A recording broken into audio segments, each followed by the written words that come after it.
My name is Mike, and I am 33 years old. My wife, Lisa, is 36. Let me tell you about something that completely flipped my world upside down. I will do my best to lay it all out for you in a clear and honest way. It started this past summer. Lisa had been under a ton of stress at her job. She had recently gotten a promotion, which came with a mountain of new responsibilities. I could see how it was weighing on her, and I tried not to take it too personally when she came home in a bad mood or woke up feeling grumpy.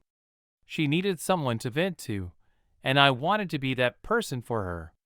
I listened as best I could, trying to support her. On top of everything, she worked the graveyard shift, and it felt like she was always running on empty. Sometimes, she would even pick up extra hours to help her boss out. Now, during that time, we had some pretty nasty arguments. Most of them were started by Lisa, and I could not figure out why she was so upset with me. I told myself it was just the stress talking, or maybe hormones, and I let it go. Looking back though, I think this is around the time she started getting close to a coworker. By October, things were different. Lisa was working constantly, and I noticed she had started putting way more effort into how she looked before heading to work. It caught my attention, but I told myself it was probably just her adjusting her style for her new position. I realize now this was when she likely decided to cross a line with that other guy. We hardly spent any time together anymore. She seemed completely uninterested in me or anything I was doing. She stopped telling me about her day or what was happening at work, something she had always done before. The little conversations we used to have just disappeared. Her routine became painfully predictable: work, come home, sleep, and then do it all over again. One night, we went to check out a potential school for her daughter. Afterward, I thought we would spend some time together, but instead, we ended up fighting. Apparently, she had made plans to go into work that night, and I had no idea. I was looking forward to just hanging out, so I got upset.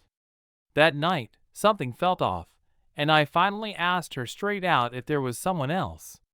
She denied it so fiercely, calling me crazy and ridiculous, that I almost believed her. But my gut would not let it go. A couple of weeks later, I decided to get a small AirTag and stick it under her car. At that point, her behavior had gone from distant to outright disrespectful. She started hanging out with new friends even though I told her I was not comfortable with it. One night, after another heated argument, she left the house and claimed she was calling in to work. The AirTag told me a different story. She went to some guy's apartment and spent the night there. We have been married for 12 years and have 2 kids together. Her reason for all of this? She said she wanted attention. Can you believe that? She told me she had been talking to this guy for months. Apparently, she could open up to him and felt he understood her in a way I did not. That connection, she said, is what made her decide to sleep with him. I have tried everything to save our marriage. We have gone to therapy. I have poured my heart out to her. We have had endless conversations about what went wrong and how to fix it. But months later, she is still talking to him. At this point, our marriage is pretty much over. The betrayal has shattered me.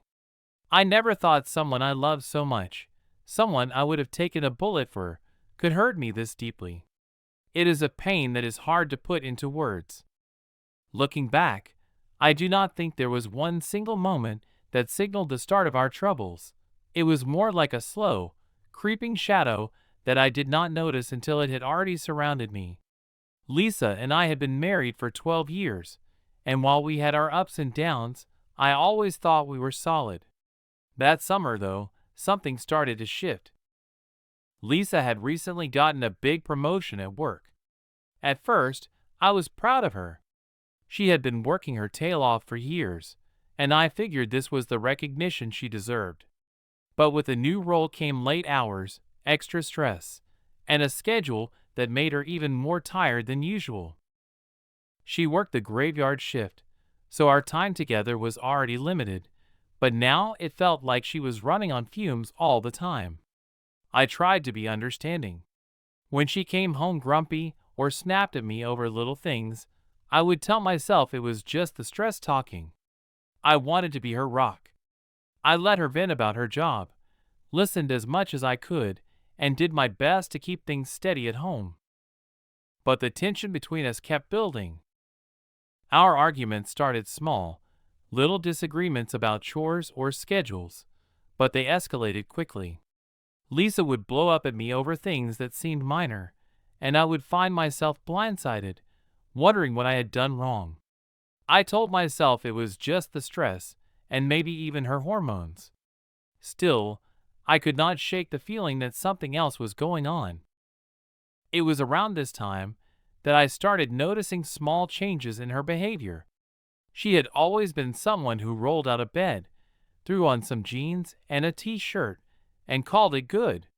Now, she was spending extra time in front of the mirror before heading to work, fixing her hair, putting on makeup, choosing outfits with more care. When I asked her about it, she shrugged and said she was trying to look more professional. I wanted to believe her. But a seed of doubt had been planted, and it was growing. At the same time, she was becoming more and more distant. Lisa used to tell me everything about her day, funny stories from work, gossip about her coworkers, even little things like what she had for lunch. But now, it was like she had put up a wall. She would come home, mumble a few words about being tired, and retreat to the bedroom to sleep. I felt like a stranger in my own marriage. One night, after another argument that left us both frustrated and silent, I sat alone in the living room, staring at the wall. Something about her behavior felt off. It was not just the stress, the long hours, or even the arguments. There was a distance in her eyes, a coldness in her tone that I could not explain.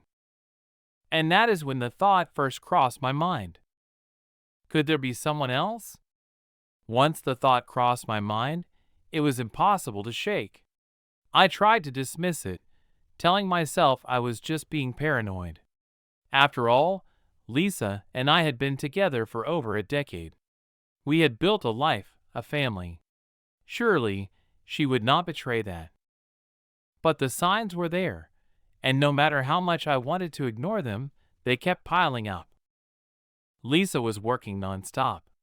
I barely saw her anymore, and when I did, she seemed distracted, almost like she was somewhere else. She had stopped asking about my day or sharing anything about hers. We were like roommates passing in the night, barely speaking. And then, there was the way she looked before work, always polished, always perfect. It was not like her. I told myself it was just her adjusting to her new role, but deep down, I was not so sure. The breaking point came one night in October. Lisa and I had gone to tour a potential school for her daughter. It was supposed to be a good night, something we were doing together as a family. But after we got home, everything went downhill. I had been looking forward to spending the evening with her. With her new schedule, moments like that were rare, and I was desperate to feel close to her again. But instead of settling in for the night, Lisa casually mentioned that she was heading into work. She had not told me about it beforehand, and I was blindsided. We argued loudly. I was hurt, and I let her know it. She fired back with her usual frustrations about work, stress, and how tired she was. It felt like we were speaking two different languages, neither of us really hearing the other. That night, as I sat alone after she left, the unease in my gut grew stronger. I replayed our conversation in my head, the way she had been so quick to shut me down, so quick to leave. Something was not adding up. When she came home the next morning, I decided to confront her. I asked her straight out if there was someone else. The words felt heavy coming out of my mouth, but I needed to know. Her reaction was immediate and intense. She laughed, loudly, almost mockingly, and called me crazy. She said I was being ridiculous, that I was imagining things. But the way she overreacted only made my doubts stronger. It felt like she was trying too hard to convince me. For the next few days, I watched her closely. I paid attention to her tone, her body language, the way she moved around the house. She was tense, guarded, almost like she was trying to keep a secret. That is when I decided to take action. One evening, I went out and bought a small AirTag. I told myself I was not going to use it unless I had no other choice. But the longer I sat with my suspicions, the more I felt like I needed proof, one way or the other. A week later, after another argument that ended with Lisa storming out of the house, I made my move. While she was in the bathroom, I slipped outside and taped the AirTag under her car. It felt wrong. It felt invasive. But I had to know the truth. And the truth, as I would soon find out, was far worse than anything I had imagined. The AirTag sat under Lisa's car for days, silently tracking her movements. I told myself I would only check it if her behavior gave me a reason, but honestly, I already knew I was going to look. The tension in our house was unbearable, and every glance, every word exchanged between us, felt heavy with unspoken accusations. One night, after another fight that ended with Lisa grabbing her keys and slamming the door on her way out, I pulled up the app on my phone. My heart was pounding as I watched the little dot on the map move. She had said she was heading to work, but the AirTag told a different story. Instead of driving to her office, Lisa's car stopped at an apartment complex across town. I stared at the screen, hoping it was some kind of mistake. Maybe she was running an errand, or maybe the AirTag was malfunctioning. I sat there, trying to convince myself of any explanation other than the one I feared the most. But as the hours ticked by, it became harder to deny. Her car did not move. She stayed there all night. The next morning, Lisa came home like nothing had happened. She greeted me with a tired smile and said something vague about a long shift. I just nodded, my chest tight, my mind racing. For the next few days, I watched her closely, trying to piece together the truth. She seemed lighter, almost cheerful, a stark contrast to the stress and tension she had been carrying for months. I wondered if it was relief, now that she no longer had to hide. But it was not just the AirTag that confirmed my suspicions. Her phone, once left carelessly on the kitchen counter or the coffee table, was now always within arm's reach. She had started going out with a group of friends from work, friends she had never mentioned before, and she got defensive when I questioned her about them. One night, after Lisa left for another supposed work shift, I decided to confront her directly. I texted her, asking if she could FaceTime me when she had a break. Her response came almost immediately, claiming she was swamped and could not talk. But the AirTag told me she was back at that same apartment. I felt like I was losing my mind. I replayed every moment of our marriage in my head, trying to pinpoint where things had gone wrong. How could the woman I had built a life with, the mother of my children, lie to me so effortlessly? The next morning, I waited for her to come home. When she walked through the door, I could see it in her eyes. She was happy. There was a glow about her that I had not seen in years. I could not hold it in any longer. "Who is he?" I asked, my voice low but firm. Lisa froze. For a moment, I thought she might deny it again, laugh it off like she had before. But instead, her face fell, and she sighed deeply. "Mike," she said, her tone almost pleading, "it is not what you think." But it was exactly what I thought. And as the truth began to spill out, I realized it was even worse. Lisa stood there, frozen in the doorway, her face a mix of guilt and exhaustion. For a moment, The silence between us felt heavier than anything she could possibly say. But then she spoke. "Mike, I am sorry," she began, her voice trembling. "Sorry?" I shot back, unable to contain the bitterness in my tone. "Sorry for what, Lisa? For lying to me? For sneaking around? For whatever the hell you have been doing at that guy's apartment?" Her eyes widened in shock, and for a split second, I thought she might try to deny it again. But then her shoulders slumped, and she nodded. "You tracked me?" she asked quietly, her voice barely above a whisper. "Yes," I admitted, my anger boiling over. "Because you left me no choice. I knew something was going on, and you refused to tell me the truth. So yeah, I tracked you. And guess what? I know exactly where you have been." Tears welled up in her eyes, and for a moment, I felt a pang of guilt. But then I reminded myself of the sleepless nights, the endless doubts, the gut-wrenching suspicion that had been eating me alive. I deserved answers.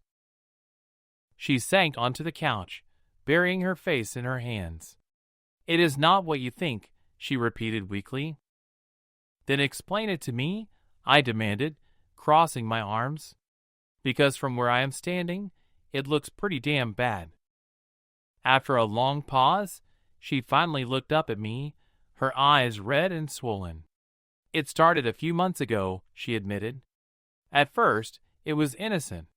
He is just a coworker, someone I could talk to. I was so stressed, Mike, and I felt like I could not talk to you without feeling judged or misunderstood." He listened. He made me feel seen. I felt like the wind had been knocked out of me. "So what?" I asked, my voice rising. "You decided to sleep with him because he gave you attention? That is your excuse?" She flinched at my words, but did not deny them. "It was not planned," she said softly. "It just happened. I did not mean for it to go this far." "Do you even hear yourself right now?" I snapped, pacing the room. 12 years, Lisa. 12 years, 2 kids, and this is what it comes down to. Some guy at work who listens to you." She started to cry, but I could not bring myself to comfort her. Not this time. "There is more," she said after a long pause, her voice barely audible. "More?" I repeated, my stomach sinking. "What do you mean, more?" She hesitated, looking down at her hands. "We have been talking for months, and I did more than just sleep with him. I developed feelings for him. I do not know how it happened, but I cannot stop thinking about him." Her words hit me like a freight train. It was not just a physical betrayal, it was emotional. She had given a piece of her heart to someone else, and there was no taking it back. I could barely process what she was saying. The room felt like it was spinning, and I struggled to catch my breath. "Do you love him?" I asked, my voice breaking. Lisa looked at me, her face crumpling with regret. "I do not know," she whispered. "I am so confused, Mike. I never wanted to hurt you, but I do not know how to fix this." I stared at her, my mind racing. This was not just a mistake. This was not something that could be brushed under the rug or fixed with an apology. My wife, the woman I had loved and trusted for over a decade, was not the person I thought she was. And in that moment, I realized something that broke me even more. I was not sure if I could ever forgive her. Lisa's confession left me hollow, like someone had carved out a piece of me I could never get back. For days, I drifted through life on autopilot, getting the kids ready, going to work, lying awake at night wondering where it had all gone wrong. But as much as her betrayal consumed me, a part of me still clung to hope. I wanted to believe we could fix this, that the woman I had loved for over a decade was still in there somewhere. So, when Lisa suggested therapy, I agreed. For a while, it felt like we were making progress. She stopped seeing him, or so she claimed, and we had long, raw conversations that left us both in tears. She said she was committed to rebuilding what we had lost. I wanted to believe her. But one night, about a month after her confession, something happened that changed everything. Lisa was in the shower, and her phone buzzed on the counter. It was not unusual, but this time, the notification caught my eye. It was a message from a name I did not recognize, Mia. I knew I should not look, but the uneasy feeling in my gut would not let me walk away. I unlocked her phone. She had given me her passcode weeks earlier as a gesture of trust, and opened the message. Mia. He still doesn't know, right? Call me later when you can talk. I miss you. My stomach churned. The name was unfamiliar, but the tone of the message was not. It reeked of intimacy, of secrets. Lisa stepped out of the bathroom moments later, a towel wrapped around her. She froze when she saw me holding her phone. Mike, she said cautiously, what are you doing? Who is Mia? I asked, my voice trembling. Her face went pale. She is just a friend from work, she stammered. Do not lie to me, I said, my anger bubbling to the surface. I know what this is. Who is she really? Lisa's eyes filled with tears, and for a moment, I thought she might deny it. But then she sighed, like the weight of the secret was too much to carry. She is someone I have been seeing, she admitted quietly. I blinked, stunned. What? It started after things got bad between us, she continued, her voice shaking. I met Mia through a friend, and she was easy to talk to. I was so confused, Mike. I did not know what I wanted, and she was there for me. I stared at her, my mind reeling. So, it was not just the guy from work. It was her too. Lisa nodded, tears streaming down her face. I did not plan for this to happen. I was lost, and she made me feel like I could breathe again. I could not believe what I was hearing. My wife had not just betrayed me with one person. She had been living a double life. The weight of it was too much to bear. I cannot do this anymore, I said, my voice breaking. You have made your choices, Lisa. I am done. Lisa begged me to stay, to give her another chance, but I knew there was nothing left to save. Her betrayal was not just a mistake, it was a pattern, a decision she had made over and over again. The next day, I packed my bags and left. It was the hardest thing I had ever done, but I knew it was the only way to move forward. Months later, I found out Lisa and Mia were still together. It hurt, but it also gave me a strange sense of closure. Lisa had made her choice, and so had I. And as much as the pain lingered, I found strength in knowing I had walked away from something that no longer served me. For the first time in years, I felt free.